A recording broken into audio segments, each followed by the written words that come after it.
Welcome to top news. మానవ అక్రమ రవాణా బాధితులతో చైనా ఏజెంట్లు సైబర్ క్రైమ్స్ ఏ విధంగా చేయాలో ట్రైనింగ్ ఇచ్చారని విశాఖ పోలీస్ కమిషనర్ రవిశంకర్ అయ్యన్నార్ అన్నారు. వివిధ రకాల స్కామ్స్ చేయించి విశాఖ నుంచే దాదాపు 120 కోట్ల రూపాయలు కొల్లగొట్టారని వెల్లడించారు. కాంబోడియా నుంచి విశాఖకు వచ్చిన 10 మంది మానవ అక్రమ రవాణా బాధితులను ఆయన విమానాశ్రయంలో స్వాగతం పలికారు. ఇండియన్ ఎంబసీ సమన్వయంతో బాధితులు విశాఖ చేరారని సిపి తెలిపారు. విశాఖ పోలీసుల చొరవతో స్వదేశానికి 10 మంది బాధితులు చేరుకున్నారు. మరికొందరు రాత్రికి విమానంలో వచ్చే అవకాశం ఉంది. మొదటి దశలో వివిధ విమానాల ద్వారా 58 మంది బాధితులు రానున్నారు. బాధితులు సురక్షితంగా ఇంటికి చేరుకునే వరకు అండగా ఉంటామని సిపి తెలిపారు. డేటా ఎంట్రీ ఆపరేటర్ ఉద్యోగాల పేరుతో కాంబోడియా తీసుకెళ్లారని సిపి రవిశంకర్ తెలిపారు. ఒక్కొక్కరి నుంచి 1.5 లక్షలు తీసుకుని కాంబోడియా పంపించారని సిపి వెల్లడించారు.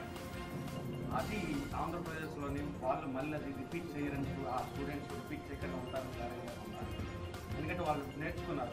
వాళ్ళు ఇక్కడ పనికి వెళ్ళకుండా ఈజీ మనీ సంపాదించాలని సైబర్ క్రైమ్ ఏమైనా చేస్తారు. వాళ్ళ మీద ఎటువంటి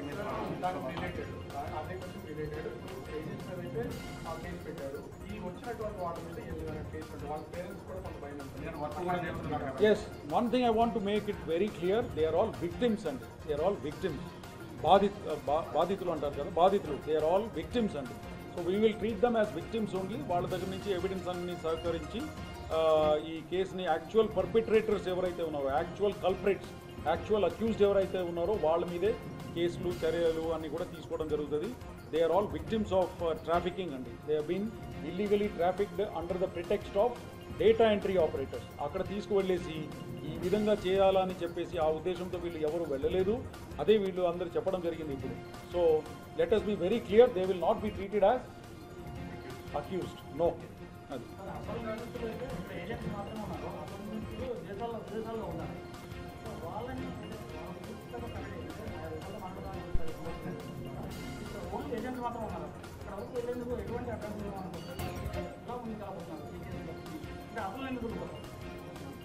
అదే చెప్పినాను కదా, ఇప్పుడు mutual legal assistance treaty between 2 countries ఉంటుందండి.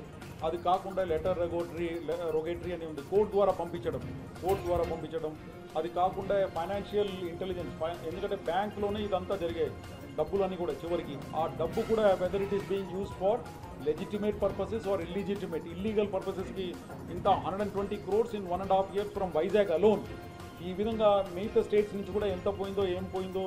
ఇప్పుడు నిన్న నైట్ 3.2 crores అండి, నిన్న నైట్ 3.2 crores. సో ఈ విధంగా వెళ్ళిన డబ్బులు అన్నీ కూడా లెక్క తీసుకొని అసలు ఇది చివరికి ఎక్కడ వెళ్తుంది, క్రిప్టో కరెన్సీ అండ్ బిట్ కాయిన్స్లో కన్వర్ట్ చేసుకొని తర్వాత ఎక్కడ వెళ్తుంది, ఇదంతా కూడా మ్యాటర్ ఆఫ్ ఇన్వెస్టిగేషన్ అండి. సో రాబోయే రోజుల్లో ఇదంతా కూడా పక్కా ఇన్వెస్టిగేట్ చేస్తాము. చేసిన తర్వాత ఇంటర్ స్టేట్ కోఆర్డినేషన్ ఏదైతే కావాలో అది bureau of immigration, ministry of external affairs అందరితో కూడా కోఆర్డినేట్ చేసుకొని ఇది ఒక లాజికల్ ఎండ్కి తీసుకెళ్ళేసి ఇటువంటి సంఘటనలు అన్నీ కూడా మళ్ళీ జరగకూడదని చెప్పేసి ఆ ఉద్దేశంతో we will also recommend some guide lines and all that in the coming days. Full అక్కడ మన మినిస్ట్రీ ఆఫ్ ఎక్స్టర్నల్ అఫైర్స్ నుంచి అంబాసిడర్ గారు ఎవరైతే వెళ్ళారో అక్కడ వెళ్ళిన వెంటనే స్పందించి ఇదంతా చేయడం జరిగిందండి. వాళ్ళ తరఫున 100% కోఆపరేషన్. ఎవరు మన ministry of external affairs representative, government of India representative ఎవరైతే అక్కడ అంబాసిడర్ రూపంలో ఉన్నారో అక్కడ మన ఎంబసీ వాళ్ళందరూ కూడా పూర్తిగా వెంటనే స్పందించి చాలా బాగా చేశారు. వెంటనే ఫకీరప్పతో మాట్లాడి డిస్కస్ అన్ని చేసేసుకొని వాళ్ళకి టికెట్లు అన్నీ కూడా ఏర్పాటు చేయడం ఇదంతా కూడా జరిగింది. అందుకే within 48 hours you are seeing the result that మన ఇన్వెస్టిగేషన్ అంతా కూడా ఎక్స్పోజ్ చేసి ఇదంతా చేసిన వెంటనే వాళ్ళందరూ కూడా వెంటనే వచ్చేసి ఇప్పుడు మీ ముందే దిగిపోయారు. నెక్స్ట్ బ్యాచ్ కూడా వస్తుంది. తర్వాత కొంతమంది మిగిలిపోయిన వాళ్ళందరూ కూడా ఇప్పుడు మెసేజ్ ఎవరైతే పెడుతున్నారో ఆ డీటెయిల్స్ అన్నీ కూడా further ఎంబసీకి.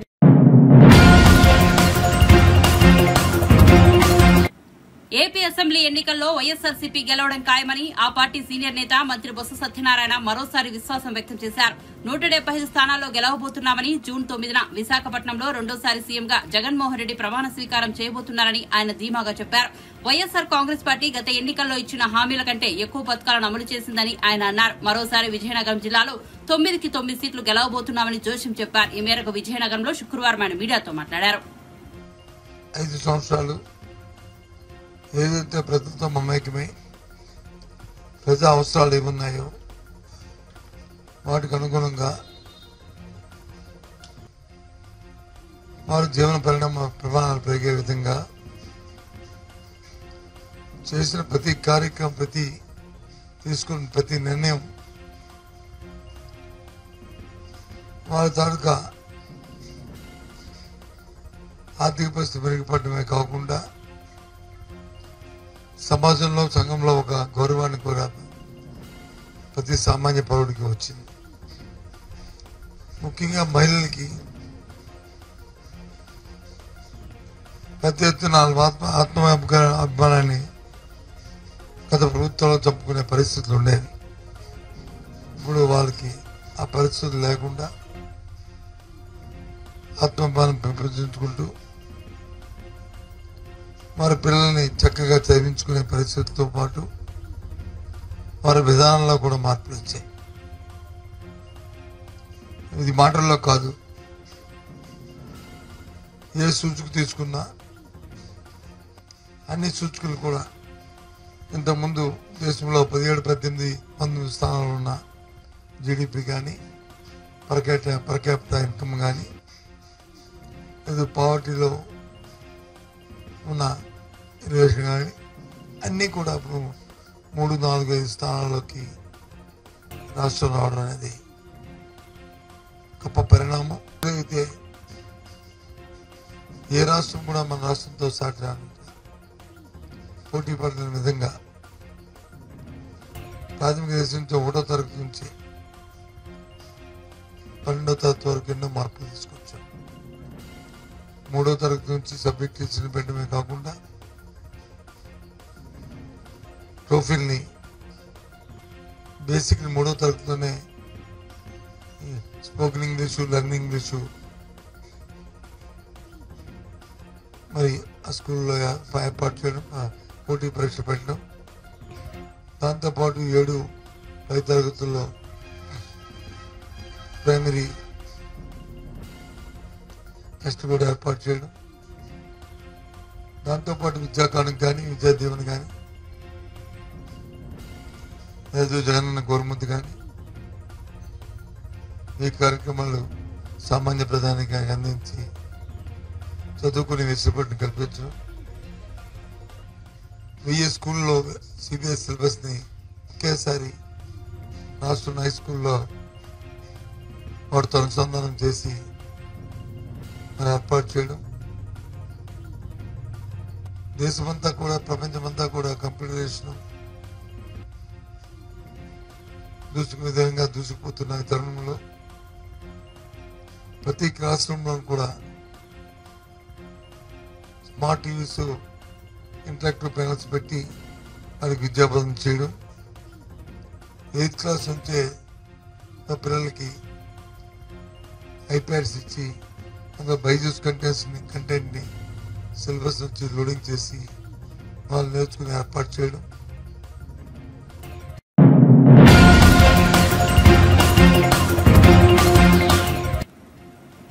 Macherla YCP MLA Pinnelli Ramakrishna Reddy polling రోజున పాల్వాయి గేట్ పోలింగ్ కేంద్రంలో ఓ ఈవీఎంను ధ్వంసం చేయడం తెలిసిందే. పిన్నెల్లి ఈ కేసులో ఏవన్ నిందితుడిగా ఉన్నారు. ఈ నేపథ్యంలో టీడీపీ పొలిట్ బ్యూరో సభ్యుడు వల్లరామయ్య మీడియా సమావేశం నిర్వహించారు. పిన్నెల్లి చేతిలో ధ్వంసమైన ఆ ఈవీఎంలో ఎవరికెన్ని ఓట్లు పడ్డాయో వల్లరామయ్య వెల్లడించారు. ఆ ఈవీఎంతో అనుసంధానమైన పీవీప్యాట్ యంత్రంలోని స్లిప్పులను బట్టి టీడీపీకి 22 ఓట్లు, వైసీపీకి 6 ఓట్లు పడ్డాయని వివరించారు. మాచర్ల నియోజకవర్గంలో మార్పు మొదలైందని పిన్నెల్లికి అర్థమైందని, ప్రజల్లో మార్పును భరించలేకే పిన్నెల్లి ఈవీఎంను ధ్వంసం చేశారని వల్లరామయ్య విమర్శించారు. కానీ పిన్నెల్లి అరాచకాలను ప్రజలు నిశ్శబ్ద విప్లవంతో అణిచివేశారని తెలిపారు. రెడ్డి గారు సర్టిఫికెట్ ఇచ్చిన పిన్నెల్లి రామకృష్ణారెడ్డి గారు బాక్స్ బద్దలు కొట్టారో అందులో నుంచి అక్కడ కనెక్టెడ్ వీవీప్యాట్ స్లిప్స్ బయటపడ్డాయి. ఆ వీడియోలో చూసారో లేదో నేను అక్కడ చూపిద్దాం అనుకున్నాను. Get it now. అక్కడ పడిపోయినాయి. అవి చూస్తే 26 పడిపోయినాయి, 28 అనుకుంటున్నాను. ఆ 28 వీవీప్యాట్ స్లిప్స్ పడిపోతే అందులో 6 వైసీపీ, 22 టీడీపీ. 22 టీడీపీ స్లిప్స్ అంటే ఓట్లు బయటపడ్డాయి. ఇక్కడ 6 అంటే ఈ రేషియోలో అర్థమైపోయింది. అందుకే అతను బాక్స్ బద్దలు కొట్టాడు. నిశ్శబ్ద విప్లవంలో తెలుగుదేశం పార్టీకి బ్రహ్మాండంగా ఓటింగ్ జరుగుతుంది, ఓట్లు వేస్తున్నారు. మనం ఆ అంచనాని అందుకునే రీతిలో లేము అని అతను ప్రతి బూత్ సందర్శించి బాక్సులు బద్దలు కొట్టారని నేను అంటూ ఉన్నాను. ఇంకా ఎందుకు మీరు బుకాయిస్తున్నారు? 6-22 ఈ శాతంలో మీరు ఎందుకు ఏమందుకుంటారు? స్పష్టమైన మెజార్టీతో తెలుగుదేశం పార్టీ గెలవబోతుంది. చంద్రబాబు నాయుడు గారు ముఖ్యమంత్రిగా ప్రమాణ స్వీకారం చేయబోతున్నారు. ఇక మీ ఆగడాలు ఆపండి, మీ అరాచకం ఆపండి. ఇప్పటికే చాలామంది వైసీపీ నాయకులు అండర్ గ్రౌండ్కి పోయినారు, కొంతమంది లేరు. ఎవరైతే నేరపూరిత సామ్రాజ్యాన్ని నిర్మించుకోవాలనుకుంటున్నారో పిన్నెల్లిలాగా వాళ్ళందరూ కూడా పలాయన మంత్రం చిత్తగించారు, పారిపోయారు. పోలీసులకి అందుబాటులో లేరు అనుకున్నారు. అప్పటి పోలీసులు లేదు, పోలీసులు కూడా మారిపోయారు. హోగయా ఓ కామ్. మీకు సహకరించే పోలీసులు ఈ రోజున చట్టబద్ధంగా నడుస్తూ ఉన్న సంగతి గ్రహించండి. పోలీసులు చట్టాన్ని వారిప్పుడు అనుసరిస్తున్నారు, చట్టం చేతిలో బందీ అయినారు, వాళ్ళు చట్టబద్ధంగా నడుస్తున్నారు. గతంలోలాగా వైసీపీకి జై కొట్టే స్థితిలో రాష్ట్ర పోలీసులు లేరు అని చెప్పి కూడా నేను తెలియజేస్తున్నా. ఈ సజ్జల రామకృష్ణ అంటే ఐ డోంట్ నో ఏమిటి అతని, నేను ఎవాల్యుయేట్ చేస్తున్నా అతని ఇంటెలిజెన్స్, అతని తెలివితేటలు ఏదని. తెలుగుదేశం పార్టీ బాక్సులు బద్దలు కొడితే లేకుంటే రిగ్గింగ్ చేస్తే రీపోలింగ్ అడగాలి కదా, అడగలేదుగా రీపోలింగ్ అని పచ్చి అబద్ధాలు మాట్లాడుతున్నాడు సజ్జల రామకృష్ణ అంటే ఒక అవగాహన రాహిత్యుడు. పత్రికా సోదరుల సజ్జల రామకృష్ణారెడ్డి అనే ఒక అవగాహన రాహిత్యుడు. This is the letter I have submitted to CEO, chief electoral officer Meena గారికి ఇచ్చిన లెటర్. ఎప్పుడు? 13వ తారీఖున సాయంత్రం. 13 అంటే పోలింగ్ రోజున. ఏమని ఇచ్చాము? ఈ పోలింగ్ బూత్లో we therefore request the ECI to kindly order a fresh poll repolling in the said booths and deploy sufficient police forces for free and fair election. దీంట్లో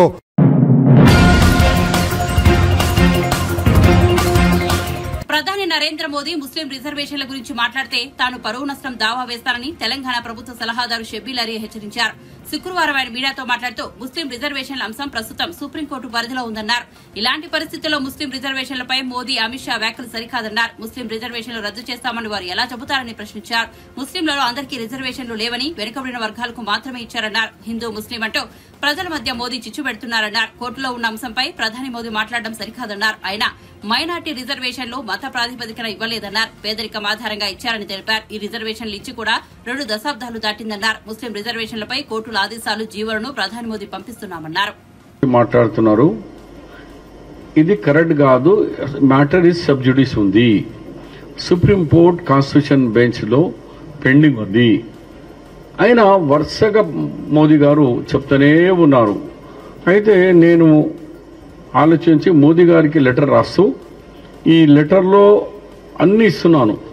ఇది మతపరంగా రిజర్వేషన్ కాదు, ఇది socially, educationally and economically backwards వాళ్ళ గురించి ఇచ్చినాము. ముస్లిమ్స్లో అందరికీ లేదు, సయ్యద్కు లేదు, మొఘల్కు లేదు, పఠాన్కు లేదు, నవాయత్కు లేదు, షియాకు లేదు.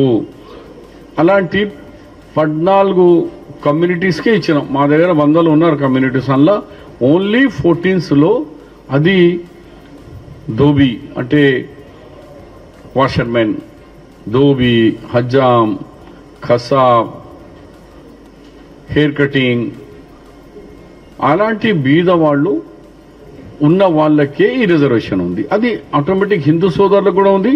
అదే ఏ మొత్తము ఏ ముస్లిమ్స్ కూడా ఇస్తున్నాం ఓన్లీ ఆ టైంకు. కానీ ఇద్దరు కూడా వృత్తి అదే, ధోబీ అంటే ధోబీ, ముస్లిం ధోబీ, హిందూ ధోబీ. దాని మీదనే సుప్రీంకోర్టు స్టే ఇచ్చింది. అందు గురించి నేను ఆయనకు స్పెసిఫిక్గా 5 పేజీలు అన్ని జీవోలతో ఈ ఎప్పుడెప్పుడు ఈ జీవో విషయంలో 1993-94లో విజయభాస్కర్ రెడ్డి గారు జీవోఎంఎస్ నంబర్ 30 ద్వారా ఈ రిజర్వేషన్కు ప్రారంభం ఆడికెళ్ళి మొదలైంది. దాని తర్వాత ఈ జీవోస్ కూడా మీకు పెడుతున్నాను. జీవో 30లో ఇలా పెసిఫిక్ కమ్యూనిటీస్ పెట్టినారు. ముస్లిం, తెలగ, బలిజ, ఒంటరి ఇది పెట్టినారు. దాని తర్వాత జీవో 33లో కూడా 14 ముస్లిమ్స్లో ఎవరు అని పెట్టినారు, ఆల్ ముస్లిమ్స్కి లేదు. ఇవన్నీ కూడా చెప్పి మళ్ళీ ఒక దేశ ప్రధానమంత్రి 140 కోట్ల జనాభాకు ఒక ప్రధానమంత్రి నుండి ఆయన హిందూ ముస్లిం మాట్లాడుతూ ఉంటే మాకే సిగ్గు అనిపిస్తుంది. ఒక దేశ ప్రధానమంత్రి ఈ లెవెల్లో ఎందుకు మాట్లాడుతున్నారు బాబు? అందు గురించి నేను లెటర్లో మోదీ గారు మొత్తం డాక్యుమెంట్స్ పంపుతున్నాను. అసెంబ్లీలో బిల్ ఏం పాస్ అయింది, హైకోర్టులో మన 5 జడ్జెస్ బెంచ్ హైకోర్టు ఏమిచ్చింది, 7 జడ్జెస్ బెంచ్ ఏమిచ్చింది, సుప్రీంకోర్టు 3 జడ్జెస్ ఏమిచ్చినారు. ఇప్పుడు కాన్స్టిట్యూషన్ బెంచ్లో పెండింగ్ ఉంది. అది 2010 నుంచి ఇవాళ అంటే సుమారు 19-20 ఇయర్స్ నుంచి పెండింగ్లో ఉంది. ఇవాళ దాదాపు 20 లక్షల విద్యార్థులు ఉన్నత విద్యలో చదువుకొని వాళ్ళ బతుకులు మారినాయి. వాళ్ళు కూడా సమాజంలో సేవ చేసే పొజిషన్కి వచ్చినారు బికాస్ ఆఫ్ దిస్ రిజర్వేషన్. మీరు కేవలం రిజర్వేషన్తో వాళ్లకు ప్యానిక్ చేయకుండా అప్పర్ కాస్ట్కు మరి బీసీ కాస్ట్లలో కొట్లాడబెడుతున్నారు. నా లెటర్లో నేను డైరెక్ట్గా చెప్పినాను, అయ్యా మేము రిజర్వేషన్ ఇచ్చేము.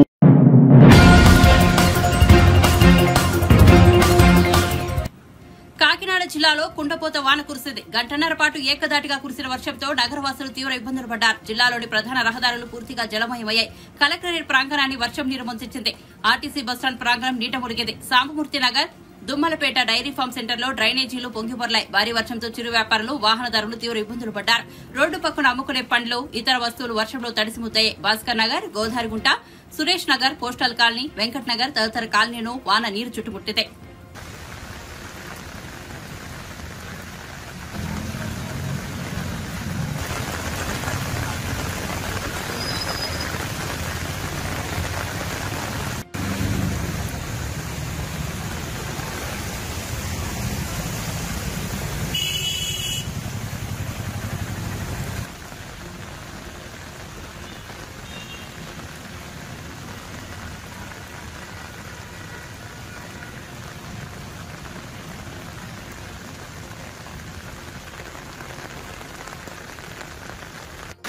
ఇక్కడ డ్రైనేజ్ అది సరిగ్గా లేకుండా కానీ ఏమీ లేకుండా కానీ ఏదీ లేదండి.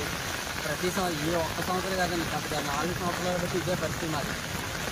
వ్యాపారస్తులు కానీ, వ్యాపారం చేసుకున్న వాళ్ళు కానీ, వాకింగ్ చేసేవాళ్ళు కానీ ఏదీ లేదు. ప్రతి ఒక్కళ్ళు కూడా నష్టపోవడం అనేది ఏమీ లేదు. మున్సిపాలిటీ వాళ్ళు కానీ, ప్రభుత్వం కానీ, రాజకీయ నాయకులు కానీ ఎవ్వరూ ఏది పట్టించుకోవాలి. ఇది ఎవరికి చెప్పేదే లేదు. గవర్నమెంట్ మార్గానే వస్తుంది, ఏమీ లేదు. పెద్ద పెద్ద వాళ్ళని పట్టించుకోవడం కాదండి, ఇలా మాలాంటి పేదవాళ్ళు వ్యాపారస్తులు చేసే వాళ్ళని పట్టించుకోవాలండి. గవర్నమెంట్ ఏం చేస్తుందని ఇప్పుడు వచ్చేయలేదు. గత 4 సంవత్సరాలు అవుతుందండి, 1 సంవత్సరం కాదండి. ఏం పేరు? నా పేరు రాజు.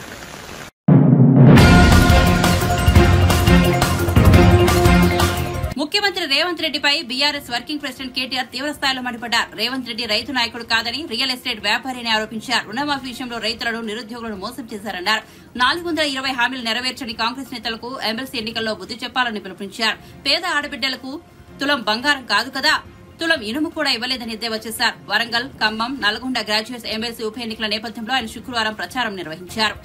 మరి రుణమాఫీ విషయంలో రేవంత్ రెడ్డి గారి ప్రభుత్వం 9 డిసెంబర్ నాడు మొదటి సంతకం అని చెప్పి, మొదటి రోజు అని చెప్పి ముదరగొట్టిన ప్రభుత్వం ఇక్కడ ఉన్న రైతు బిడ్డలైన మా గ్రాడ్యుయేట్లని నేను అడుగుతా ఉన్నా, మాట నిలబెట్టుకున్నదా, దగా చేసిందా? ఒక్కసారి ఆలోచించు. అందరు ఇక్కడ ఉన్న వాళ్ళు రైతు బిడ్డలని నేను అనుకుంటా ఉన్నా. ఒక్కసారి రైతు బిడ్డలందరూ చేయాలి. రైతు కుటుంబాల నుంచి 99 కాదు 100% రైతు బిడ్డలు. మీరు ఆలోచించండి. అదే మాదిరిగా రేవంత్ రెడ్డి గారు చెప్పినారు, అరిచేతిలో వైకుంఠం అనే మాట నేను ఉత్తగానే చెప్పలేదు. కేసీఆర్ 10,000 ఇస్తున్నాడు రైతు బంధు. భారతదేశంలో ఇవ్వలేదు, ఇండిపెండెన్స్ వచ్చినప్పటి నుంచి నేనే మొదటి వాడిని అని చెప్తున్నాడు. నేను వస్తే 15,000 ఇస్తా అన్నాడు. కేసీఆర్ గారు రైతులకు మాత్రమే ఇస్తున్నాడు, భూ యజమానులకు మాత్రమే ఇస్తున్నాడు. నేను వస్తే కౌలు చేసుకునే రైతులకు కూడా ఇస్తా అన్నాడు. కేసీఆర్ గారు రైతులనే పట్టించుకుంటున్నాడు, నేను రైతు కూలీలకు కూడా పట్టించుకుంటా, వాళ్ళకు కూడా నెలకు 1000 రూపాయలు ఇస్తాను. ఎన్నింటికి మించి ఎన్నింటికి మించి నేను వచ్చిన తర్వాత కాంగ్రెస్ ప్రభుత్వం రాగానే 500 రూపాయల బోనస్ క్వింటాల్కి ఇస్తా అని చెప్పడమే కాకుండా కాంగ్రెస్ మేనిఫెస్టోలో పెట్టిండు. ఏమని? 2183 రూపాయలు ఎంఎస్పీ ఉన్నది, మా ప్రభుత్వం వస్తే ఆ 2183కు ఇంకొక 500 కలిపితే మీకు 2683 రూపాయలు వస్తుంది అని పెట్టిండు. ఇక్కడున్న మా రైతు బిడ్డలు నేను అడుగుతా ఉన్నా, 2183 ఎంఎస్పీ దొడ్డు వడ్లదా సన్న వడ్లదా? 2183 దొడ్డు వడ్లదా సన్న వడ్లదా? దొడ్డు వడ్లదే కదా, దొడ్డు బియ్యం పండించే వడ్లదే కదా. అప్పుడేమో మేనిఫెస్టోలో పెట్టిందేమో 2183, ఆ రేట్ ఏమో దొడ్డు వడ్లది. మరి నిన్న కేబినెట్ తర్వాత ప్రభుత్వ నిర్ణయం, పొంగులేటి శ్రీనివాసరెడ్డి చెప్తున్నాడు ఏమని? మేము దొడ్డు వడ్లకి ఇయ్యం బోనస్, సన్న వడ్లకే ఇస్తామంటున్నాడు. నకిరేకల్లో ఇక్కడ మీకు కూర్చున్న మీరు రైతు బిడ్డలు, మీరు ఆలోచన చేయాలి. ఎంతమంది పండిస్తారు నకిరేకల్లో సన్న వడ్లు? 10-15% పండిస్తారా? వాళ్ళు కూడా ఉండరు, 10-15 కూడా ఉండదు, ఎక్కువ 5-10% మధ్యలో ఉంటుంది. యాసంగిలోనైతే సన్నవడ్లు వండనే వండాయి. మన ఉష్ణోగ్రతలు మన గతకు యాసంగిలో సన్నవడ్లు వండాయి. కరెక్టేనని చెప్పేది. మరి సన్నవడ్లకు బోనస్ అంటే ఇది బోగస్ ప్రభుత్వమా నిజమైన ప్రభుత్వమా ఆలోచన చేయండి. ఒక్క మాటనన్న రైతులకు ఇచ్చింది, ఒక్క మాట 6 నెలల కింద ఇచ్చినా ఒక్క మాట నిలబెట్టుకున్నాడా? నేను ఇంకొక మాట అంటున్నా, మీరు అనొచ్చు అన్న 6 నెలలు అయింది కదన్నా వచ్చి, ఇంకా 4.5 ఏళ్ళు ఉంది కదన్నా మీరు అనొచ్చు. మేము అడిగినామా మీరు అడిగినరా? 100 రోజులు అన్ని చేస్తాం అని చెప్పమని నేను అడిగినా మీరు అడిగినరా? ఆయనే చెప్పిండు కదా, 100 రోజులు 6 గ్యారెంటీలు, మొదటి రోజే సంతకం, ఇవన్నీ ఆయన చెప్పినాయి. బోనస్ కూడా 100 రోజులు ఇస్తా అన్నాడు, రుణమాఫీ మొదటి రోజు చేస్తా అన్నాడు, రైతు భరోసా అన్నాడు. ఒక్క మాట ఆలోచించండి. మరి రైతులను ఇంత దగా చేసిన ఈ ప్రభుత్వానికి మనం బుద్ధి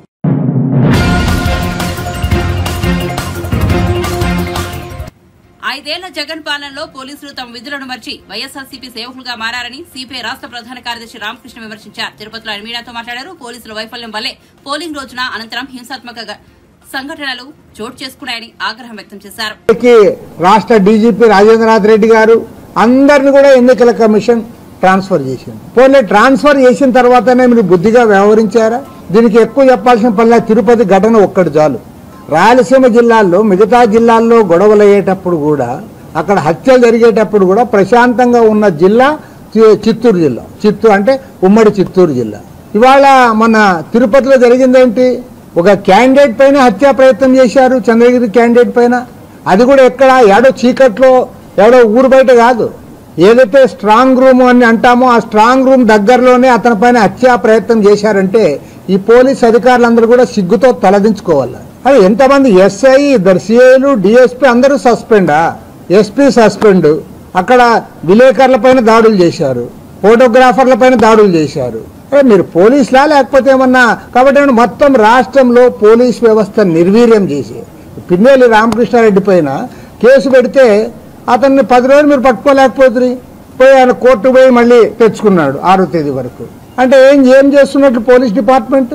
మీరు అందరినీ కొట్టేకొస్తారు, మేము ఏదైనా ధర్నా అంటే వస్తారు, ఒక 4 బ్యానర్లు ఎక్కువ కడితే బ్యానర్లు తీసేయండి అని వస్తారు.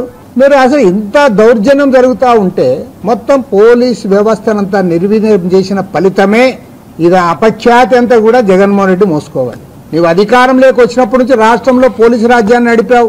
పోలీసులు వాళ్ళ డ్యూటీసే మర్చిపోయారు. మొత్తం రాష్ట్రంలో పోలీసు వ్యవస్థ నిర్వీర్యం చేసింది మాత్రము ఖచ్చితంగా అది జగన్మోహన్ రెడ్డి ప్రభుత్వమే. పాపము హోమ్ మినిస్టర్ ఎవరో కూడా ప్రజలు మర్చిపోయారు.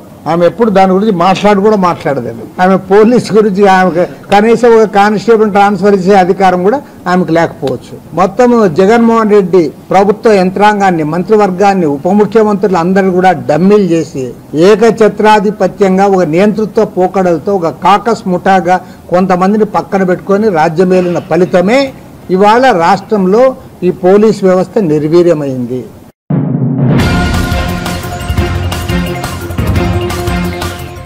శ్రీవారి దర్శనానికి భక్తులు పోటెత్తారు. శుక్రవారం వైకుంఠం క్యూ కాంప్లెక్స్, నారాయణగిరి షెడ్లు నిండిపోయాయి. రింగ్ రోడ్డు మీదుగా ఆక్టోపస్ భవనం వరకు సుమారు 3 కిలోమీటర్ల మేర భక్తులు క్యూలైన్లో బారులు తీరారు. వీరికి శ్రీవారి దర్శనానికి 24 గంటల సమయం పడుతుందని టీటీడీ ప్రకటించింది.